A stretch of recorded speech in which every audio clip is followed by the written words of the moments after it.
Reaction lang po sa si Sandro Marcos kasi yung kauna na may impeachment ni BBM. Sandro, sino ba yan? Ano na yan? Sino ba siya? Alimos lang yan ni Martin Romualdez. Nagabigay lang yan ng kape. Biglang naging... Dahil ito matawag natin karumal-dumal talaga. Sa buong buhay ko, ngayon ko na nakita na mayroong ganito kawalang hiyak na gumawa ng krimen. Harap-harapan talaga. Well, sa antay, ito pong falsification ay up to 6 years imprisonment. Ako, alam na taon ang kulong nitong si Tambaluslos. Ha? Up to 6 years daw yung patong-patong na kaso laban dito kay Martin Romualdez na isampa na ho sa ombudsman. Nandito ho itong si Attorney Ferdy Topacio, itong si dating Speaker Pantaleon Alvarez, at itong si Senator Jimmy Bondoc. At dito rin ho sa video na to, pag-usapan din ho natin itong 38 pesos kada kilo ng bigas na to. Nakyutan lang ho tayo mga kababayan. Talagang gusto ho nilang ipilit. Pero meron hong problema yan. Pero bago yan mga kababayan, isang like at isang subscribe. Masaya na ho tayo dyan sa mga gusto sumali sa ating community. Alam nyo na ho ang gagawin, yung ating join button. Nandyan lang ho sa baba, no? Para kayo ang pinakaunang makakita sa ating mga reaction video. Eto ho, mega love shoutout muna tayo dito kay Mama Marites Samsona. Maraming salamat ho. Ingat ho kayo dyan sa Hong Kong. Mama Marites, maraming salamat. Mega love shoutout. Maraming salamat ho. Napakalaking tulong ng 10 Hong Kong dollars niya para mas mapaganda pa ho natin ang ating mga ginagawang video dito sa PH Update. Etong si Sir Arfel Villacorta, maraming salamat to dito sa 2 Canadian dollars. Mega love shoutout. Maraming salamat. Ingat po kayo dyan sa Canada. Mega love shoutout din ho dito kay Spooky Girls. Maraming salamat Spooky Girls. Mega love shoutout. Maraming salamat Spooky Girls sa $5 na yan. Maraming salamat. Mega love shoutout din ho dito kay Jess Kabusaw. Ma'am Jess Kabusaw, maraming salamat ho dito sa 5 New Zealand dollars. Ma'am Jess, maraming salamat. Mega love shoutout. Mega love shoutout din ho dito kay Way Lopez. Salamat ho dito sa 99 pesos na to.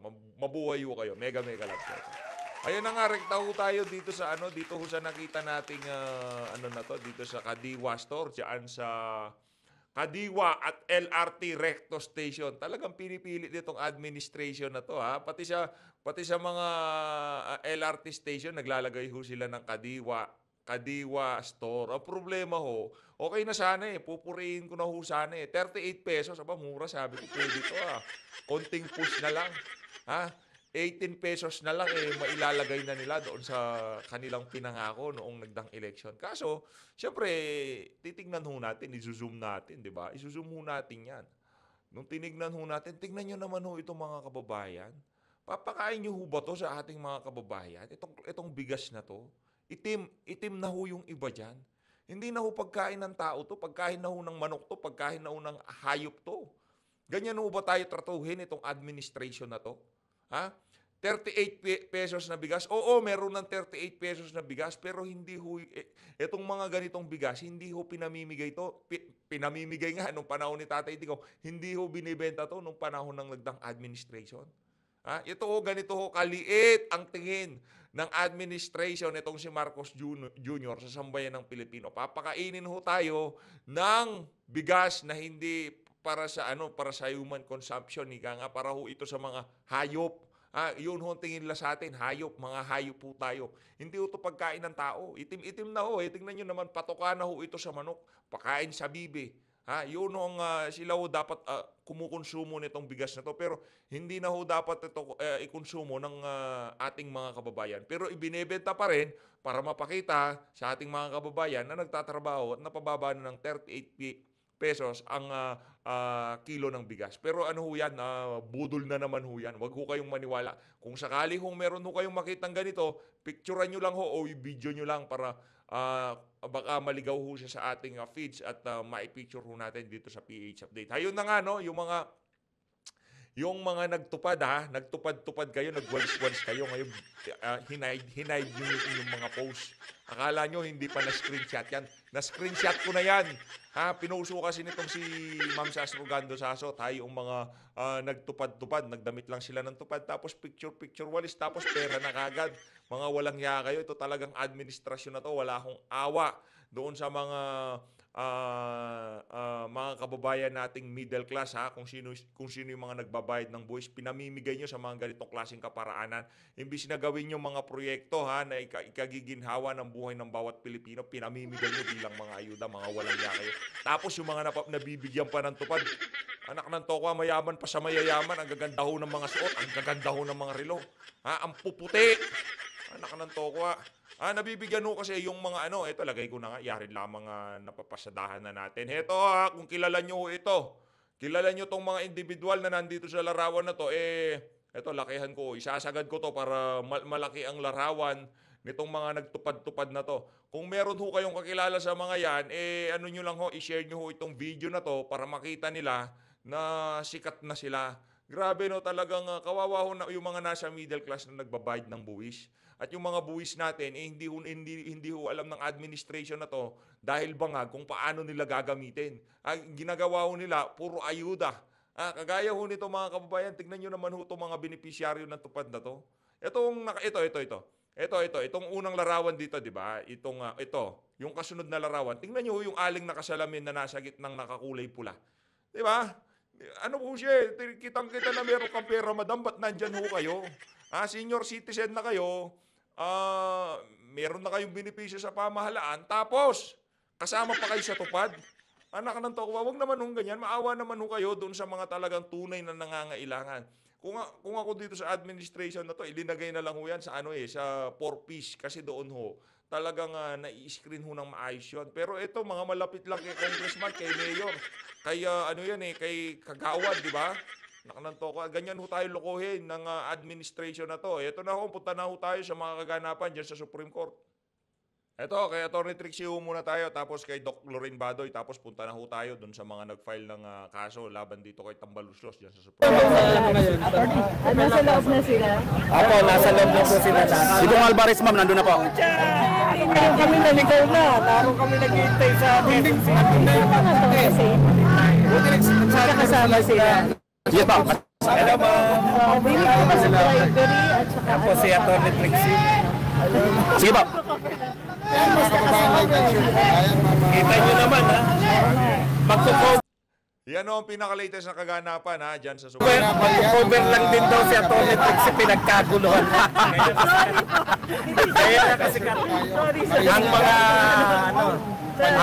famous ma'am Grabe ko yung nakikigulo lang ako dito. Ang ano po hindi kasi... naman pipigilan. Atty. Trixie, ano po ba yung pagkakalam ninyo na ipapile nila ngayon dyan? Anti-Graft and Corrupt Practices Act, may kasama pa yatang bribery. So, base dun sa, sa press conferences nila, bakit ako yung ini-interview. So, base dun sa, press conference nila, yun nga, violation ng Anti-Graft and Corrupt Practices Act, plus bribery, pursuant dun sa paggawa ng kanilang budget, ng 2025 budget. So, yun po yung inaabangan natin dito. Gusto ko kasi makita yung precise na charges at saka yung preliminary na evidence na isasubmit nila para makita natin. Pero ang maganda nito kasi sunod-sunod na yung mga kaso.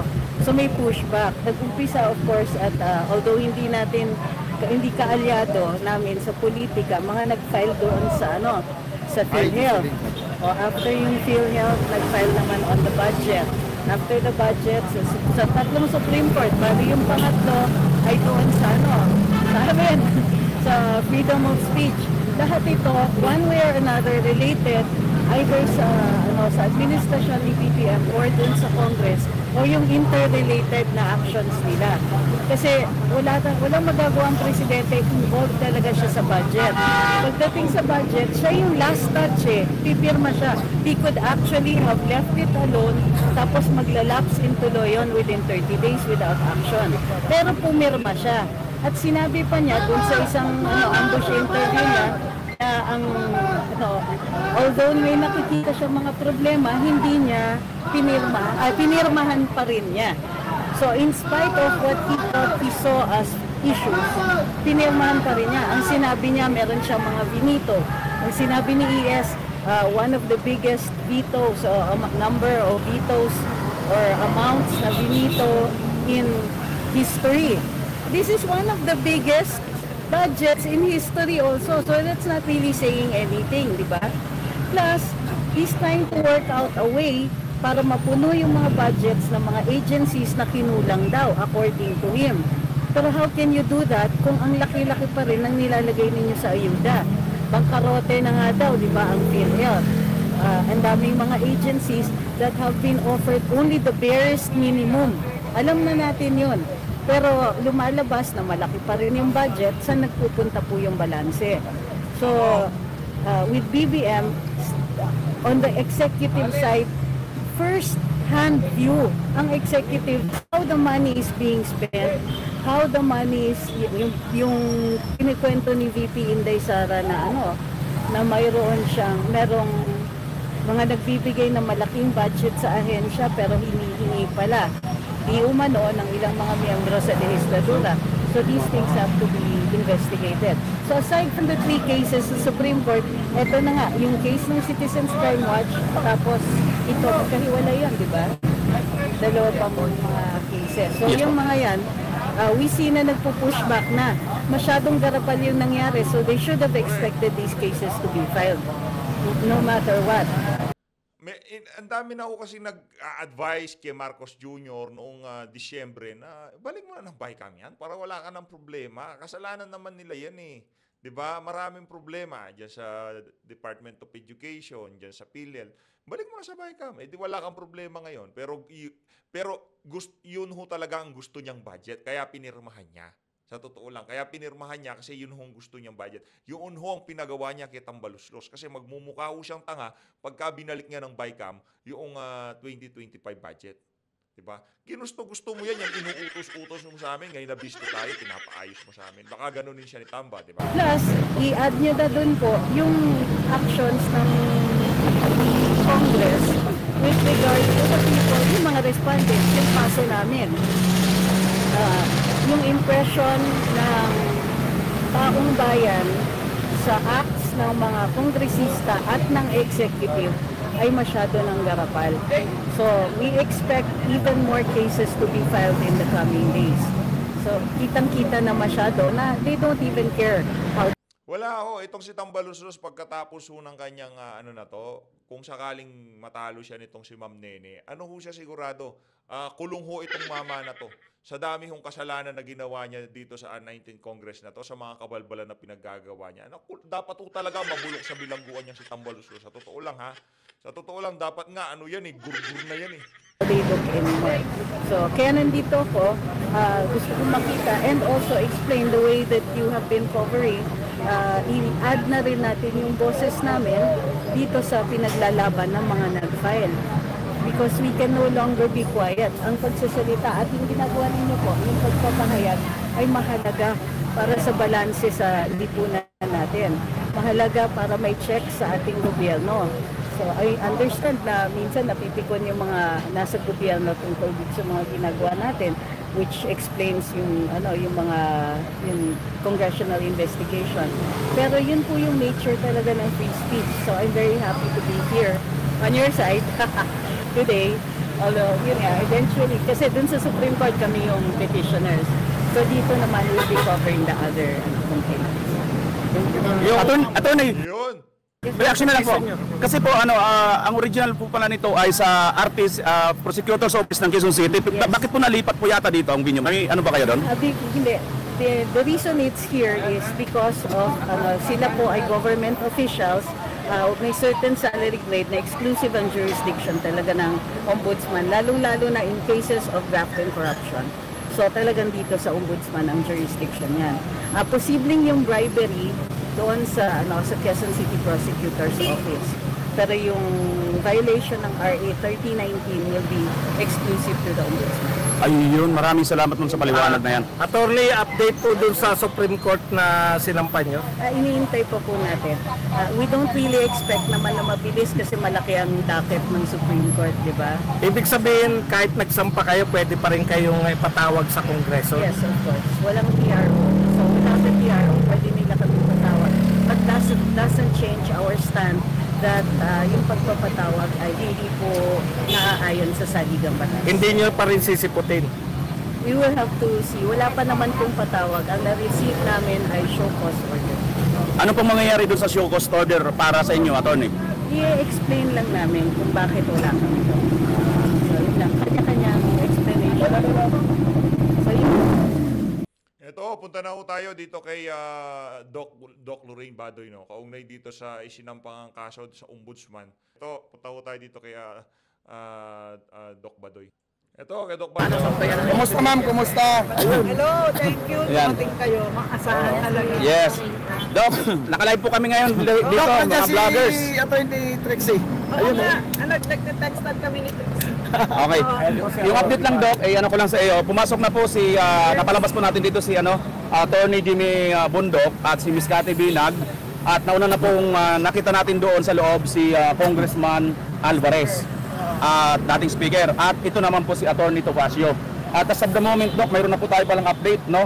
Oo, nakita ko. Oo, nakita nyo. So, Doc, ano sa tingin ninyo ngayon ang Hindi ko ba sabihin? Baka lumabas na sila. Ay, sige lang, sige, pag lumabas na sila, di... Sabihin lang ako, Okay. napakahalaga na gawin natin ito bilang isang bansa.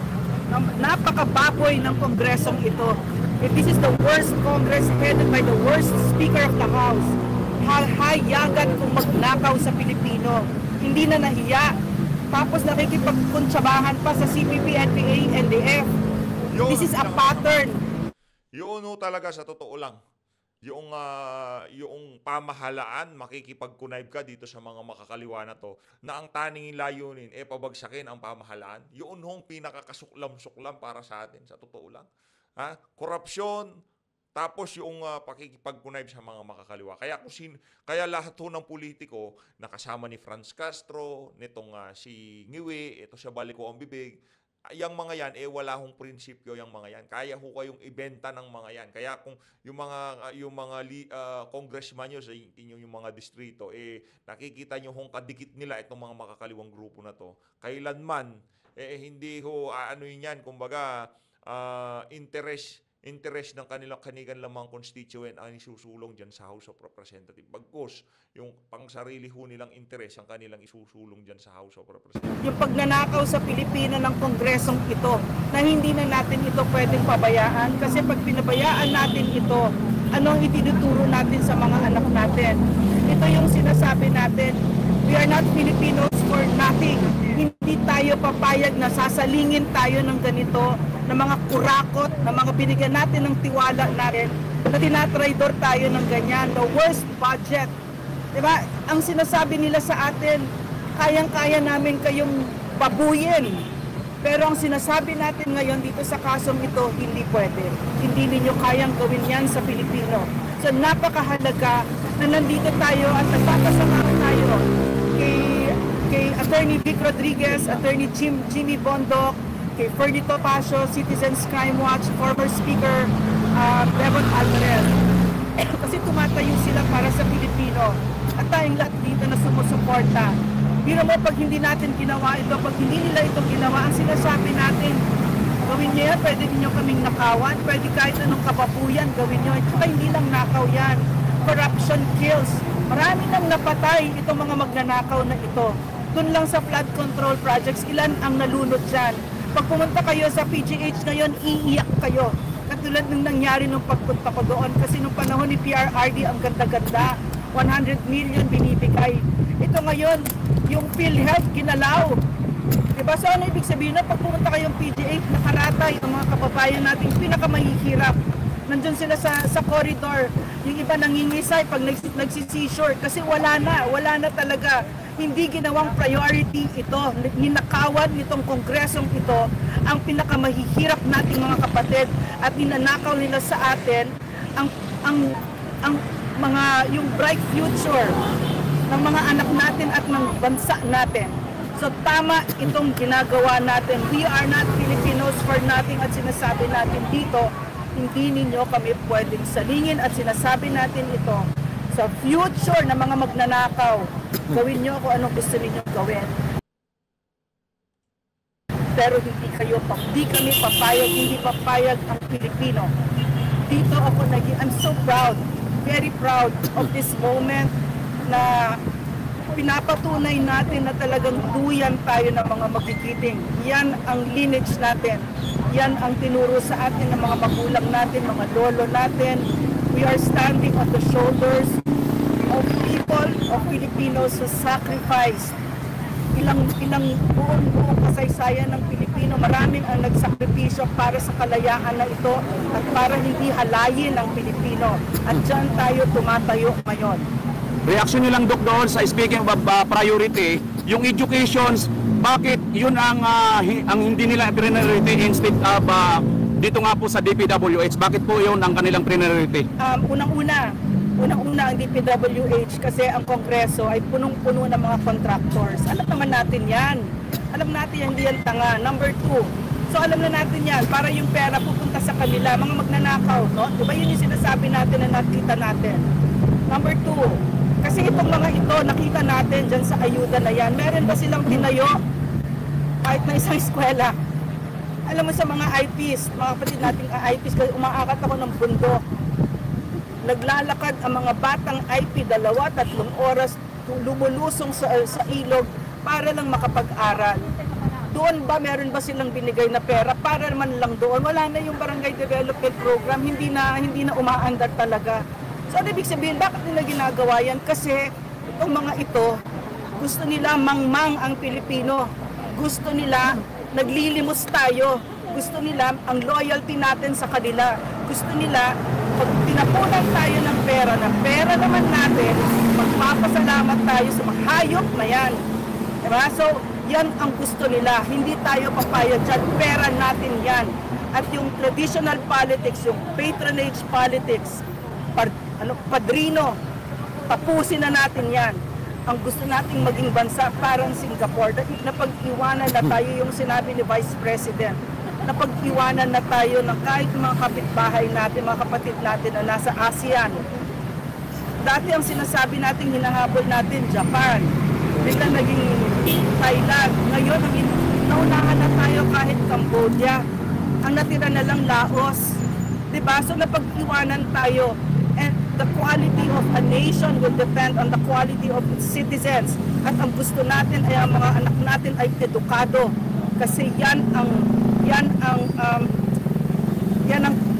hope, yan ang pag-asa ng ating bayan, ang mga anak natin. Okay. Busbad, tanong ka? Reaction lang po sa si Sandro Marcos kasi yung kauna announcement sa impeachment ni BBM. Reaction niyo po. Si Sandro, so, Yari ka dyan. itong si yung tatay at saka yung binigay niyang rason, bakit sinabi yung itatapon yung words personal vendetta? Sandro, sino ba yan? Sino ba siya? Alimos lang yan ni Martin Romualdez, nagabigay lang yan ng kape, biglang naging deputy majority floor leader. Sino siya?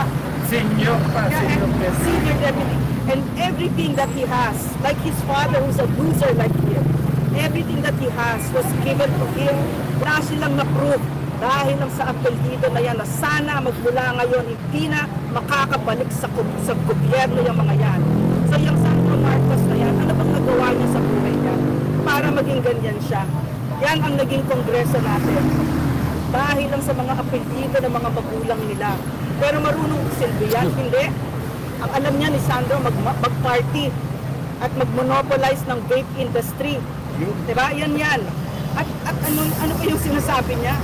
Halatang halata na yung sinasabi ng tatay niya na dinipensahan agad ng tatay niya yung impeachment.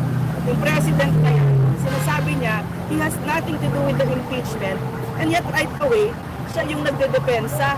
Diba? At ito namang parang yung ginawa niya doon sa budget. Wala naman siyang pakialam dyan eh. Hindi naman siya kongreso pero agad-agad nagdepensa siya. Si PRRD daw was lying. Hindi na pahiya siya. Kasi sinungaling si PRRD, hindi siya budok katulad mo. Buong time na nagsisilbi ako kay President Duterte, ang lagi naming naririnig, ito yung ipinangako ko sa mga kababayan natin. May ibig sabihin sa kanya, yung word of honor. Yan ang mga totoong lalaki, yan ang mga totoong tao. Na meron sila, yan ang character. Pag meron kang ipinangako, gagawin mo yan. So yan ang nakikita natin ngayon. No again, never again kay Marcos. Never. Doc, pahabol na lang.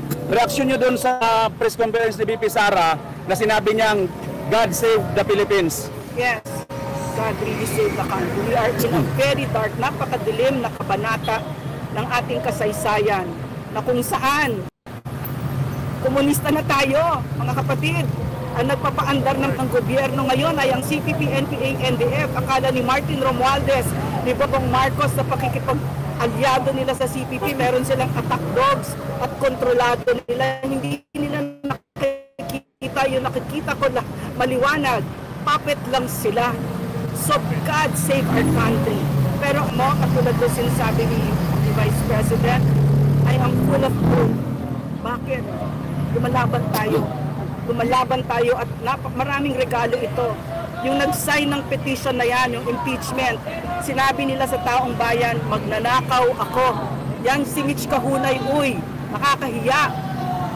Gina-justify pa niya. Yung mga hakap na yan, gina-justify niya ang katiwalian.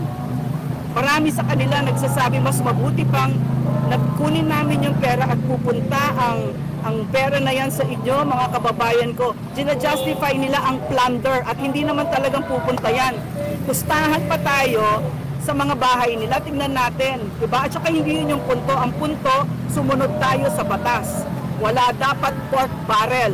Dapat lahat, bawat sentimo na kinukuha ninyo sa gobyerno, dapat may resibo kayo.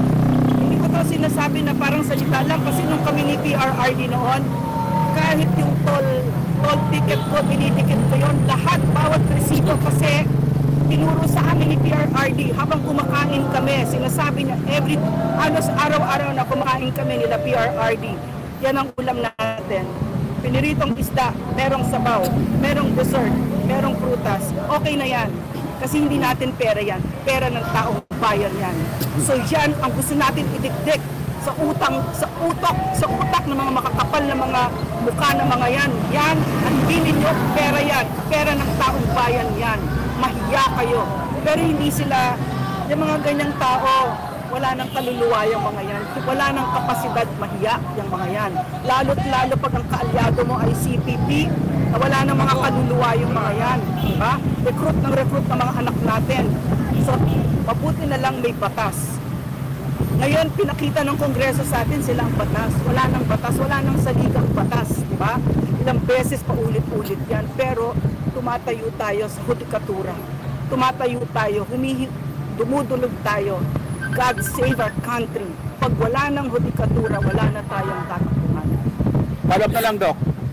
Bakit si PRRD ganun lang siya magtipid at ganun na lang siya ka-stricto pagdating sa budget? Ako, grabe yun. Grabe si PRRD. Honestly, nakita ko maraming beses nung nasa Malacanang kami, no? Sandali lang naman kami doon. Kahit yung pagpatay ng ilaw, pinapatay niya, madilim doon, may mga mumu doon. So, natatakot ako talaga. Pero tapos lagi yung nakapatay yung aircon. Tapos simple talaga kami. Sobrang simple. Kasi malalim ang intindi ni PRRD na hindi natin pera yan. At saka marami tayong mga projects na kailangan gawin para sa mga kababayan natin. Hindi lang yon, character ni PRRD, kapag kayo ay pumunta sa bahay niya, makikita nyo na itong bahay na ito, itong maliwanag na ang taong nakatira dito ay Pangulo dati ng Pilipinas na pwedeng sanang magnakaw ng trilyones, pero hindi niya ginawa. Hindi siya nagnakaw sa Pilipino. Kaya bang sabihin ni Bongbong Marcos yan? Kaya bang sabihin ni Martin Romualdez yan? No. Kaya nila sabihin mga sinungaling. Sabihin nila, wala naman maniniwala. Yung petition niyo po sa Supreme Court, yung tungkol sa pagpatawag. So, nakabing siya ngayon. So, hay na nga mga kababayan, rekta naman ho tayo doon sa mga naghain. Dito kay Atty. Ferdy Topacio, dito kay Atty. Jimmy Bondoc, at dito kay dating Speaker Pantaleon Alvarez. Okay, game.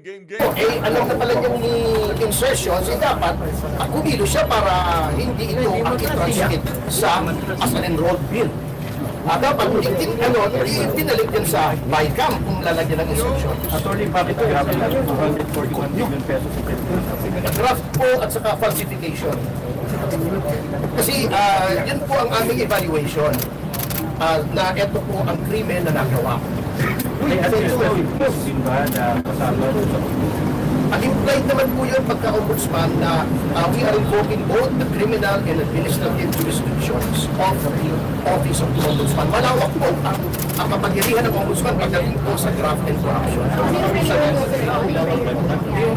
Well, sa ito pong falsification ay up to 6 years imprisonment.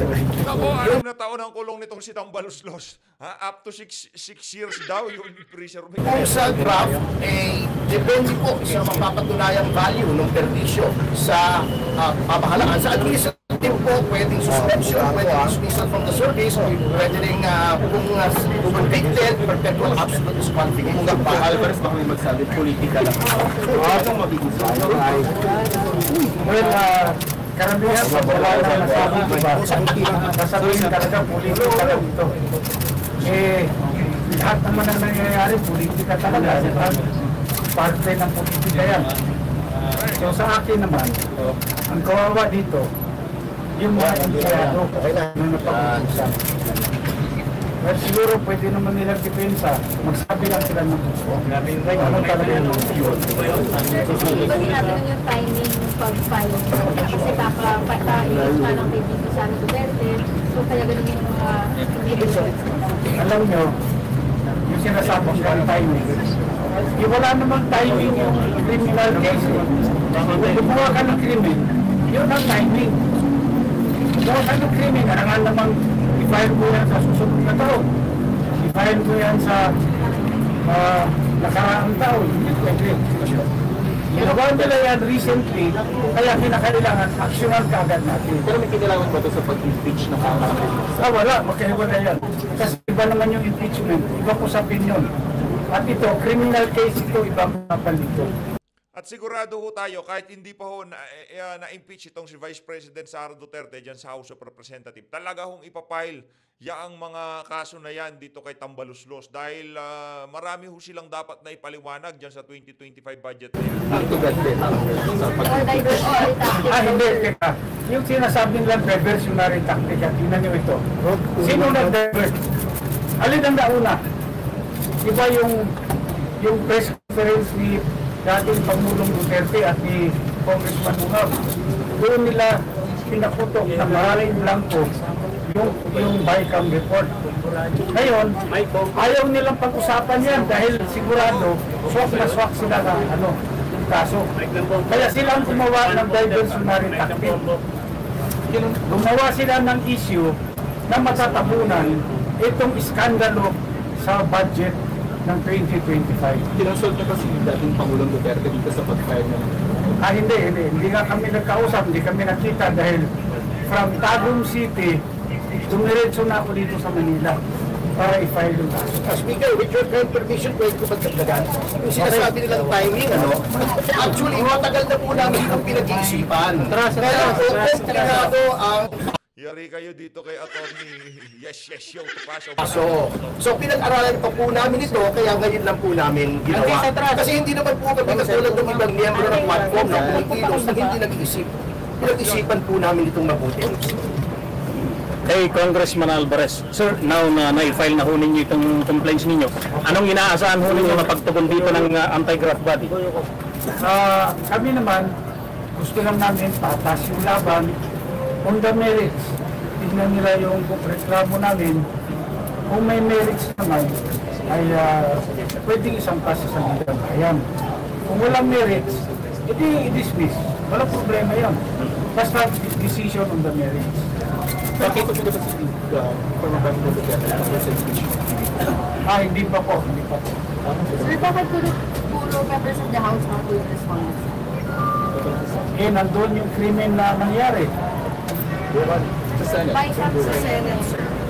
Sa Senado, siguro naman, kung Office of the Ombudsman, pwede naman silang magpatawag kung sino sa Senado. Dahil alam niyo po, dito lang sa House of Representatives, matagal na kaming sumulat, nag-request kami ng kopya, official copy ng enrolled bill. Hanggang ngayon, tinatago nila, hindi nila binibigay sa amin. Pero kung nasa House Library na po yung enrolled bill, yung ratified bill, pati yung GA, available cases? Pag-check ko sa aking yung chief of staff ko, dahil yung sulat namin, hindi nila sinabot. Nag-request kami.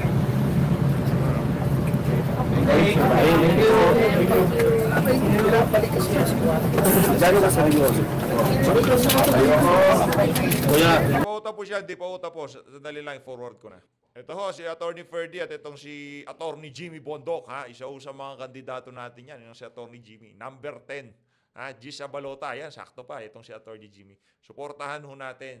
Yang mga yan, hindi ho tayo ibibenta ng mga yan sa mga makakaliwa. Hindi ho tayo iiwan sa ere ng mga individual na yan. Talagang para ho sa sambayan ng Pilipino, yung mga kandidato ni Tatay Digong kung sakaling manalo sa 2025. Okay. What will happen if we do not file this?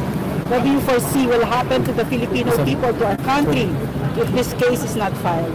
Well, kaya nga po namin inihain ito sapagkat para po sa amin ni Attorney Jimmy, General, ni Jigs Magpantay, this is not just a crime as defined in the revised penal code and this is a crime against the Filipino people dahil sa laki ng amount involved, 241 billion. The ordinary Filipino cannot even begin to wrap their heads around that kind of figure na PCC. Oh, grabe naman yun. Ngayon lang sa pagkakaalam ko na nagkaroon ng ganito. Usually ang insertion, wala sa bike, nilalagyan, pero may fixed amount. Ngayon na ako nakakita ng insertion na zero, bahala ka sa buhay mo kung anong ilagay mo ang amount. Parang nag-issue ng blank check ang gobyerno natin sa paggastos nitong mga appropriations nito. And ito na pala sa speaker. Gusto ko lang yung sentence mo. And Congress is supposed to be the guardian, the safekeeper of the public purse. Ano nangyari? Kamote.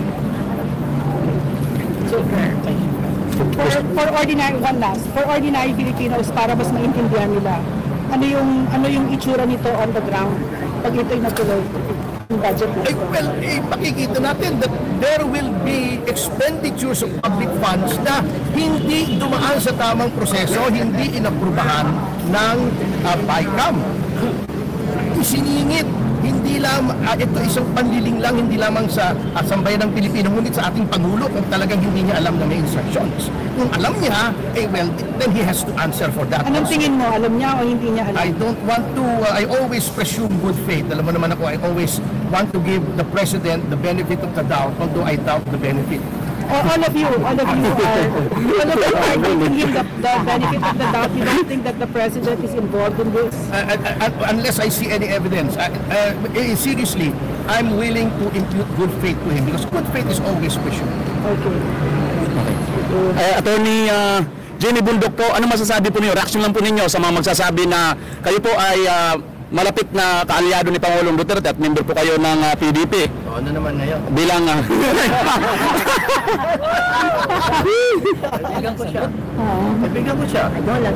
Pero hindi po lahat tayo, porque may kaibigan, kikilingan na natin. Ano naman ngayon, kaibigan.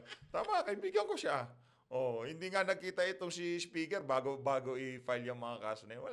Walang kinalaman dyan si dating Pangulong Rodrigo Duterte. Tayo ay naniniwala doon. Nasa sa kanila ho yung pagsasampa na yan, hindi okay Tatay Digong. No? Wala hong partisipasyon dyan kinukulayan na naman ng politika. Ito, politika naman talaga yan. Hindi porket nandiyan yan yung isa sa mga official ng PDP. PDP na kagad yung galaw na yun. Hindi ho mga kababayan. Sila lang ho yung mga naglakas ng loob. Ang si Attorney Ferdy Topacio, yung si dating Speaker Pantaleon Alvarez, natayuan ng tama. Yung si Attorney Vic Rodriguez, yung mga unang nag-file na sa Supreme Court para i-declare unconstitutional yung 2025 budget. Saludo dito sa mga individual na to. Ibig sabihin, meron pa ho talagang pag-asa. No? Kaya yung mga na pinanghihinaan ng loob, kalma lang. Hindi po sila mali o tama. Pero in this case, wala po itong kinalaman kay Pangulong Duterte. Ito po ay may kinalaman sa Republic of the Philippines versus the state. May ginawa po silang krimen. At ang biktima, taong bayan. Sa tinatanong po ni Doc Badoy kanina, ano magiging itsura ito on the ground kung makalusot? Yun na nga masakit. Palagay ko hindi natin mahalata. Kasi puro mga agriculture, irrigation, hindi natin makikita kung paano nawala yung 241 billion. We will not feel it. Kaya nga nila pinaglalaban ngayon sana mailusot, kaya pinirmahan ng December 30, kaya sinusubukang bilisan ng ganyan, para nga hindi na natin maramdaman pag naipasa na. Kaya po namin pinipigil. How about kay Congressman Alvarez? Opo. Ano rin po ang inyong reaksyon tungkol doon kasi bilang politiko rin po kayo? Well, ang reaction ko, ito nga, nag-file na po ng criminal case. Kasi yun lang yun, mahirap naman yung sasalita ka lang. Wala ka namang ginawa, di ba? Kaya kami, nakapag-desisyon kami na mag-file ng criminal case bilang reaksyon namin sa krimen na ginawa nila. Dahil ito matawag natin karumal-dumal talaga. Sa buong buhay ko, wala nakita na merong ganito kawalang hiyak na gumawa ng krimen. Harap-harapan talaga. Sa tingin po ninyo, anong inaasahan ninyong papabor po sa inyo? Ulan po. Pwede pa Well, yuman. sa akin naman, dasal na lang na sana mag-decision on the merits. Yung mga gobyerno na mayroong jurisdiction dito. Decision on the merits lang, okay na tayo doon. Malaki po ang tiwala namin sa ombudsman na patas itong didinggin kaso na to. And hindi po in favor of any side, but in favor of what is right and in favor of the Philippine people. Naniniwala po kami. Sumala din ho tayo dyan na yang si ombudsman natin, di ba ano pangalan nito, si Martires ba? Teka lang ho, nakalimutan ko eh. Naniniwala ho tayo na maaano ho yan itong si Samuel Martires. Magiging fair sila dyan sa pagtalakay dyan sa mga isinampang reklamo laban dito kay Tambalan.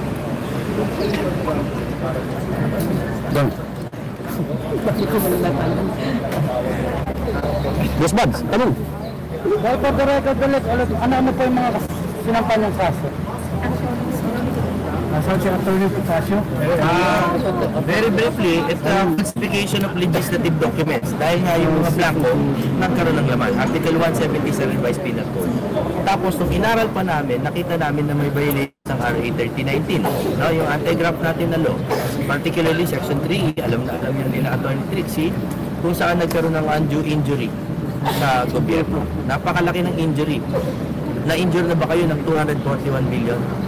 Ganun po kalaki ang injury. And, presumably, undue advantage to some persons. Yan po ang Section 3E ng RA 3019. Palap lang po. Bukod po dito sa pagsampa niyo sa ombudsman, mayroon po bang doon sa Quezon City RTC? Di ba? Noong una po kasi ang balak namin mag-file sa prosecutor's office, pero since meron pong concurrent jurisdiction ng ombudsman at particular primary jurisdiction kasi may 3019 na no? 3019 na minabuti na po namin to give due respect to the office of the ombudsman dahil talaga namang this falls squarely under their jurisdiction. Last question. Salamat. Okay. Last question. Question. Wala na? Maraming salamat. Ayun na nga ho mga kababayan, dito na ho natatapusin ang ating reaction video. Maraming salamat. Mag-ingat po kayong lahat. Mahal natin ang Pilipinas.